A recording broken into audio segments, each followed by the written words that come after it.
This episode is brought to you by the new Gold Silver Vault app. Get it for free at hiddensecretsofmoney.com. The entire world is facing a debt-driven disaster, the scale of which has never been seen before in human history. The situation is now so severe that we're left with only two options: default on our debt or inflate it away. You can already hear people blaming the free markets and even money itself for our problems, and to me this is just tragic, because we don't have free markets anymore, and we certainly don't use real money. This is the real reason for our problems. Our money itself has been corrupted. It's not just an issue of economics. This affects your freedom. When this crisis hits, people will be screaming for the government to do something when it was the government that caused the problems in the first place. Many societies have faced this dilemma in the past, and we can learn what the outcomes might be simply by studying what they did and comparing it to what we're doing today. So while I was in Germany, I decided to stop by one of my favorite museums and take you on a kind of crash course of the history of real money, how it evolved, and the twin dangers that arise when money is corrupted. I'm here at the Bundesbank Money Museum in Germany, and this is one of the best museums I have ever seen. Right at the very beginning of the museum, you walk in and it starts with barter. You know, originally the first form of currency was livestock. The problem with livestock, though, like for instance this cow, if I traded this cow to you for something and somebody else wants to trade you something else that's of much lower value, you can't make change. A system that relies on barter is very inefficient because you not only suffer from the problems of divisibility, you also rely on the hope that you will find someone who has a good or service that you need, who wants something that you have at the same place and at the same time. In economics, this is called the coincidence of wants. Now add the fact that most goods have a shelf life before they perish, and you can see why barter systems held mankind back for so long. So what was it that solved the coincidence of wants and propelled us out of the Stone Age and into space? It was the invention of money. Money is not evil. It is a magnificent tool that allows us to trade our specialized skills and to store our economic energy. Without it, we'd be struggling to feed ourselves each day, and our average lifespan would still be 30. In episode 1, we learned that real money has to fulfill certain properties in order to function. But 2,600 years after its emergence, people still confuse money with currency, even the so-called experts. So they've got here some of the things about what money is. The first example here is money is whatever goes. So in earlier cultures, commodities such as cattle, stones, or metals were used as money. Buyers took the value of the goods on trust when making their purchase. Today, too, money is a question of confidence. So the currency, today isn't money, today we're using currency, but the only reason it has any purchasing power whatsoever is because yesterday your experience was that it purchased something. So you have faith that it's going to purchase something tomorrow. Otherwise, it has no value. Whatever form it takes, reliable money has two characteristics.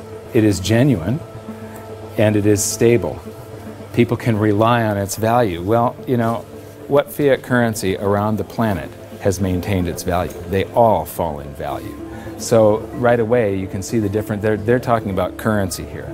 And when they say it's genuine, I mean, what is genuine? A counterfeiter, somebody that's running their own printing press in their basement, is making genuine notes as far as he's concerned. I mean, they're genuine counterfeits. These things that just come off of a printing press, well, yeah, it's a genuine lie from a central bank or a government that you've got something that's going to store value for you, because it doesn't over long periods of time. It loses value. Gold, banknotes, and electronic money, meaning electronic currency, may be stored, divided up, or transported. As its material value has declined over time, its genuineness has had to be beyond question. Well, this one says that it's got to maintain its value, and right here they're contradicting the next one. The one thing here, gold, is the only thing that they're talking about that has not lost its value. In the past, Rare goods were used as money. Today, central banks must ensure that the supply of money is restricted. Well, what are they doing all over the planet today? They're lifting all the restrictions on how much currency they're creating. They're flooding the planet with currency. The next display shows the usual museum pieces that are described as commodity money: cowrie shells, representative axes, cocoa beans, and the like. While these work better than barter, none of them were actually money because they all had a weakness: one or more properties of money that they couldn't fulfill. Therefore, they are commodity currencies, not money. Some of these were widely used right up until the beginning of the 20th century, and there's some stuff here that I haven't seen before. Here's something very interesting. This brick of tea, its value is in the intrinsic. It's in the commodity that you're using. It's the tea. But this one has a certain fungibility to it. Each unit would have the same value, and you can make change. You can snap these things apart into units of 6. It's portable. It's not that heavy. This fulfills quite a few of the functions of money. I would not imagine that it's that durable. It probably doesn't wear that well. And now we come to the emergence of real money. Here we have little pieces of metal, just little pieces that have been broken off of bars or something that was cast, other little blobs of metal that were traded as a currency. You know, they had purchasing power, they had an intrinsic value, but they still weren't fungible, which means interchangeable. Every one of them had a different value. You can see that some of them have a higher silver content, some of them have a higher gold content. These are called electrum. It's a mixture of gold and silver, naturally occurring. What you notice is that this is from the 7th century BC, and then between the 7th and the 6th century, we're talking about somewhere between 680 and 630 BC, the emergence of true money. Here we've got 4 coins. The large one is a 1/3 stater coin, and the other 3 are 1/6 stater coins. Each unit is interchangeable. It's now a unit of account. You can take so many of these in trade for so many of loaves of bread, and you don't have to break out your little scale and weigh them any longer. With the little chunks of metal, you had to weigh every transaction that was going on. You had to weigh whatever your payment was and then take a guess as to what the purity was. Here you have some standards that were set by mints and guaranteed by those mints. These are a unit of account. They're fungible. Every one of them is interchangeable. They're portable, they're durable in your pocket over long periods of time. They're divisible. You can make change. You can see there's a 1/3 stater and 1/6 staters. And they're a store of value over long periods of time. These still have purchasing power today, 2,600 years after they were made. Another thing that I find really interesting is between maybe 680 BC and 300 BC, cultures all around the world, they all gravitated toward gold and silver coinage as money. The entire world sort of decided all together that gold and silver were money. Why? Because the free markets keep on selecting gold and silver as money because of the properties that it has. So, now we get to the room of real money. This is a vault door, and this is where they've got all the great examples of the real gold and silver coins. So come on in and join me. So here we get to the first, this is gold and silver, what they're using to make money, and here we have some very early representations of gold and silver coins. And I love these displays. They start with coins in Lydia, so these coins go back to the very first minting of true coinage. So here we have starting in the 6th century BC, and then it goes up to the 3rd century, and then from the 5th to the 11th century, and the 13th to the 15th century. And these displays just go on and on with the history of real money, gold and silver. Here is 17th and 18th century. Here we come to the 19th century, and now we're all the way up to the 20th century here. And here we come to our first example of government-issued fiat currency. This is from China. This is from 1375. And what's interesting is I have a chart that compares the value of the paper currency in China compared to silver. And there was a hyperinflation of this currency. It wasn't backed by anything. It wasn't backed by taxes. It wasn't backed by anything in the Treasury. They could just print this. And so this went into a hyperinflation because the government was just running its budget by just doing deficit spending by printing. And then I'm going to skip to some of the colonial currency. This is the United States, and each one of these currencies is printed by a different state. We've got Maryland, South Carolina, North Carolina, Connecticut, New York. This one here is particularly interesting. It's printed in the 14th year of the reign of King George III. It's dated March 25th, 1776. So this is just a few months before the Declaration of Independence. It says, "'Tis death to counterfeit." But this was printed just before we started coming out with the continental dollar, which went into a hyperinflation because of pure deficit spending on the Revolutionary War. And so this is the wall where real money gets corrupted. This is where it all turns to paper, which sometimes is backed by something, but it can be a lie. They can print more than they have of the stuff to back it. As we learned in episode 2, one of the first things a country does at the outbreak of war is to suspend redemption rights so that their currency is no longer redeemable in gold. This is exactly what Germany did before World War I. After losing the war, they suffered through one of the worst hyperinflations on record when they were burdened with massive reparation payments to France and the Allies. These heavy penalties stifled the German economy and brought it to a standstill, leaving the country with the same two choices all indebted nations have faced throughout history: default on their debt or inflate it away. Defaulting was not a viable option, as they were completely impoverished, weakened, and surrounded by armed forces ready to take their land. Since their currency was no longer tied to gold, it was decided to light up the printing presses and inflate their way out, paying the debts with new currency created out of thin air. This had drastic consequences. Check out some of this Weimar currency. The display starts with one mark that actually purchased something, but soon the notes rise to the thousands, then the millions, then the billions, and finally the trillions. It's mind-blowing. You'll notice that I'm laughing a little bit as we move through the museum, but I'm not laughing at the people. I'm laughing at the stupidity of central banks and of governments and how we never seem to learn from history. Okay, this is an example of different currencies used during the hyperinflation, and they call some of it inflation money and emergency money. This is interesting. They figured the way out of hyperinflation was to print more. So in 1923, the value of money fell by 50% or more per day. So that means prices are doubling every day if it's falling by 50%. Nearly everyone spent their money as quickly as possible on bread, shares, and other safe assets. Well, I don't consider shares safe assets. Actually, the stock market did not keep up with the inflation.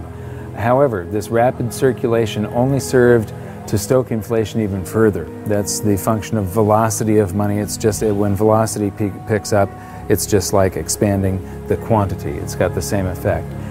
At the end, even 144 printing companies working for the Reichsbank could not keep up with the demand for banknotes. Emergency money issued by cities, local authorities, as well as banks and other enterprises started being circulated. So everybody was issuing currency to add to the currency that the government was printing like crazy. Although banknotes with face values of trillions of marks were issued, the vast demand for money, that's not correct, the vast demand for currency led to a paper shortage. Printers used anything that could be found, including wool, wood, and silk. So here's some example of wood, wool, and silk currencies over here. So this is a great example of how even here, in a museum of what they call money, this is the Bundesbank, one of the world's great central banks, if you can call any central bank great. They don't understand the difference between money and currency. They're calling all of this money, and it has nothing to do with money. This is just a promise. It was a promise to pay money at one point, And then it was a broken promise. People will have faith in these government-created currencies, and it allows governments to basically rob their own people. The government erased the debts that they had left over from World War I by just hyperinflating the currency, and basically that transfers all the wealth of the middle class to the government. The government inflated away the debts, but they also inflated away the prosperity of their entire population. When we were in Germany, we got a chance to shoot in front of the Bundestag, which used to be called the Reichstag, and it's very, very significant in that out of monetary crisis, you very often see the political landscape change dramatically. It's the middle class of a country that defines the country with their vote. They're the largest sector of any country, about 70%. And a currency crisis like a hyperinflation wipes out and impoverishes the middle class. And they become filled with fear. And it's very easy for somebody to come in and prey on that fear. And dictators arise out of hyperinflation. And this is one of my greatest fears as far as the United States goes. I think that we all have to be very, very careful and very watchful for what happens in the future. A few years ago, I was interviewing Congressman Ron Paul, and he said, I think that there's going to be a financial collapse before they come around to thinking seriously about monetary policy. But the real thing we have to worry about is not the loss of our wealth. It's the rise of a dictator. It's the loss of our freedom. And what's interesting is the rise of Hitler. There were 2 times where he played on the public sphere. He could never have come to power had there not been a hyperinflation back in 1923. Just 1 week before the end of that hyperinflation, that's when Hitler made his first big public appearance. Playing to the public fear, Hitler and his stormtroopers took over a beer hall called the Bürgerbraukeller that seats around 3,000 people. And he took the stage by gunpoint, and to this literally captive audience, he gave the speech that would change the world. Because of the hyperinflation, the audience had been recently impoverished. Their wealth had been stolen by the government running the printing presses. And so they're all scared. He offers them a scapegoat and tells them he's got the way out. He became very popular after that, and the very next day, the people that were listening to him followed him in an attempt to overthrow the government. He was arrested, tried, and convicted of high treason and served time. While he was in jail, he was provided with a private secretary, Rudolf Hess, and he actually wrote about half of Mein Kampf while he was serving time. But once the economy started to recover, Hitler lost that leverage, that power. He could no longer play on the fear of the public once the economic situation had changed. By the middle of the Roaring '20s, he had become a joke. The Nazi Party had gone to less than 2% of the vote. Then along came the Great Depression, and Hitler seized this opportunity again. He was the first politician to actually campaign by aircraft, hitting multiple cities in a single day. And the Nazi Party went from 2% of the vote to the second largest party in Germany. So playing on the public sphere, Hitler was able to take away the rights of Germans. He was able to, all these guaranteed rights in the Weimar Constitution, private property rights, the right to assemble, public assembly, the right to privacy in the mail, the telephone system. He just took away all of their rights and seized power. So these are some of the things that we have to be concerned about and be very mindful of. Economic crisis very often leads to the rise of a dictator. Yeah, the fact that this was just 70 to 80 years ago, basically there are still people alive today that experienced this, but enough of them have died off to where the warnings fall on deaf ears. Berlin is a great example of another massive danger to individual freedom that economic crisis can bring, the swing from capitalism to collectivism. After World War II, the city was basically divided in half, the West being capitalist and the East communist. Germany was reunified in 1990, but even this short period of separation showed the vastly different levels of prosperity that the two systems achieved. So this is the famous checkpoint Charlie, and what's interesting is how quickly an economy can heal. Just 20 years ago, you would have seen a tremendous difference between the East and the West. You'd have one side that has tall buildings and is much more industrialized and new, and then one side that's very old and gray. It was one of the best examples of what a state-run society does to an economy. How the more the public relies on government, the worse the general economy gets. What happens, in capitalism, you have the greatest disparity between the poorest and the richest individuals. And there's a backlash against that. And you see this happen in waves and cycles, this cycle that goes from capitalism to collectivism. Here, the example, you had this line going right through a city, and one side of the city that was very poor, and the other side prosperous by comparison. Now, when we go toward collectivism, they want to eliminate this great disparity between the poorest and the richest individuals. But what happens isn't that they raise the standard of living for the poor up here. They drag the whole economy down so that everybody ends up living down here, except for the people that are running the government. Collectivism is a danger because we've proven time and time again that it doesn't work. The evidence is in. If you look at history, it's clear that maximum prosperity can only be achieved through individual freedom, free markets, and sound money. You'd think that we'd learn from history, but I'm going to show you a few more displays from the museum that prove conclusively we haven't. And this is where we are today. This is a sheet of 50-euro notes, and these come out of the printing press, bam, bam, bam, bam, bam, just like those notes did. And the entire world today is sort of, every central bank across the planet is creating currency like crazy right now. I think we're going into a deflation, so they're trying to stave off deflation right now by printing their way out of it. So here we've got some examples of the technology that governments around the world are putting into their counterfeit currency so that the public can't counterfeit the currency that the governments are now counterfeiting. So you've got all these holograms and watermarks and different threads and different types of paper. And then here's this big old printing plate where they pop these things out a mile a minute. And right now they are hyperinflating the base money around the world, the paper money. We're going into a deflation, though, of the credit money, the voodoo hocus-pocus currency that the banks just type into the computer. That's starting to collapse, where this stuff is expanding. So we learned in episode 4 that modern currency creation is a complete scam, but a whole lot of people had trouble believing that it could be true.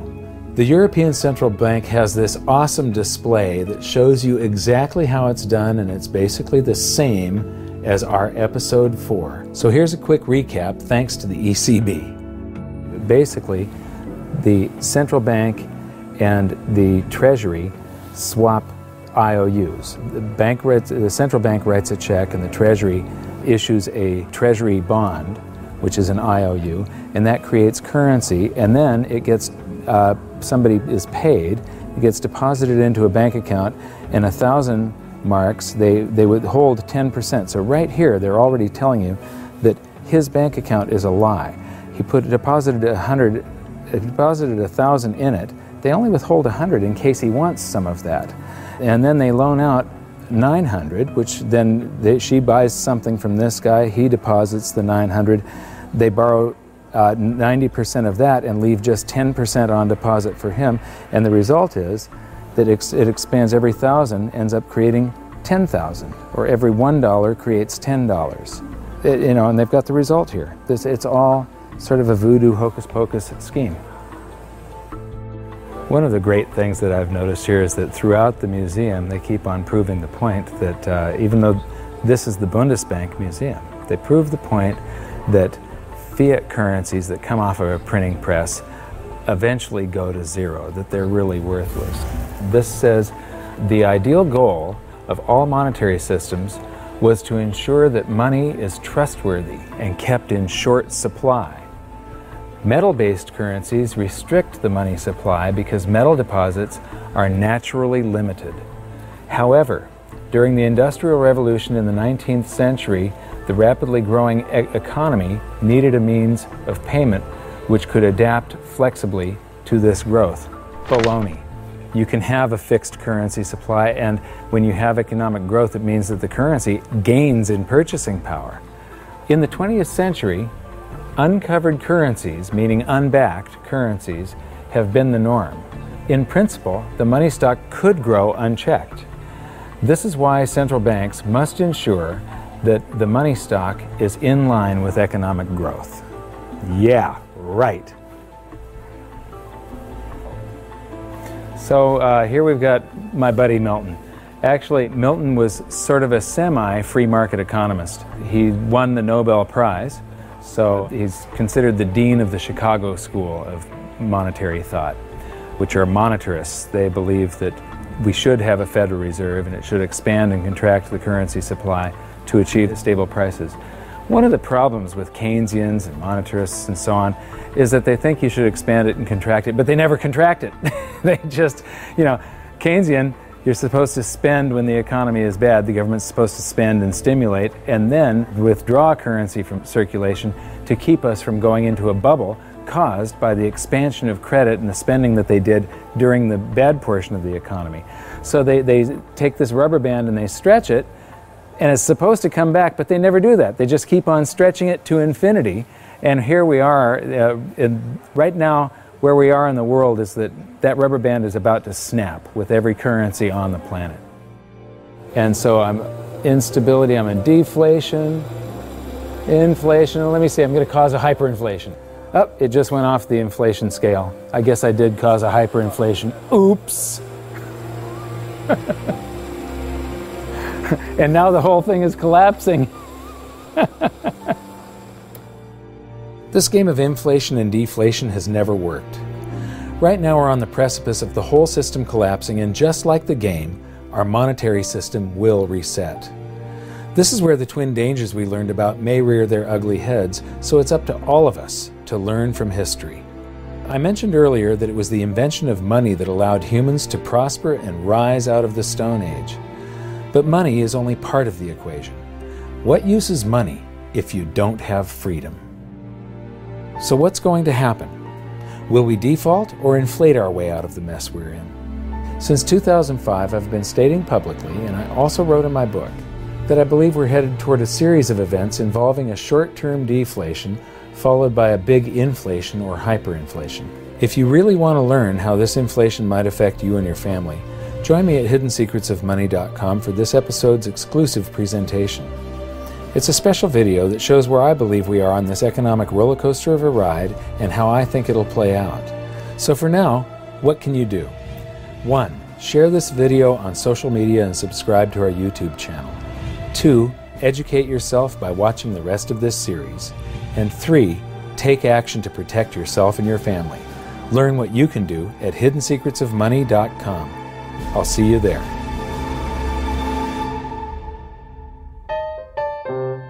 Should I buy $500,000 or $1 million? Let me see how much. This is not going to travel well in the suitcase, but it would be good to have €1 million, wouldn't it? Tough decision.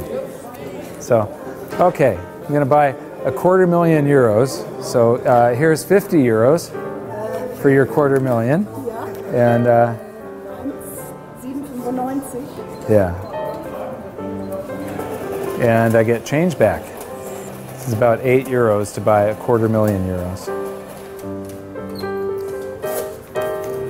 7,95, 8, 9, 10. Okay. Okay. And what's interesting is these are going to eventually be in here.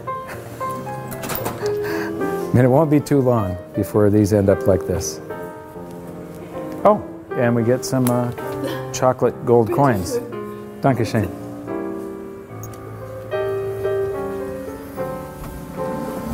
So that's our tour of one of the best monetary museums I've seen so far. But what amazes me is that they still just don't get it. This episode was brought to you by the new Gold Silver Vault app. Get the latest silver and gold prices, news, videos, and track your holdings using the virtual vault feature all in the palm of your hand. Get it for free at hiddensecretsofmoney.com.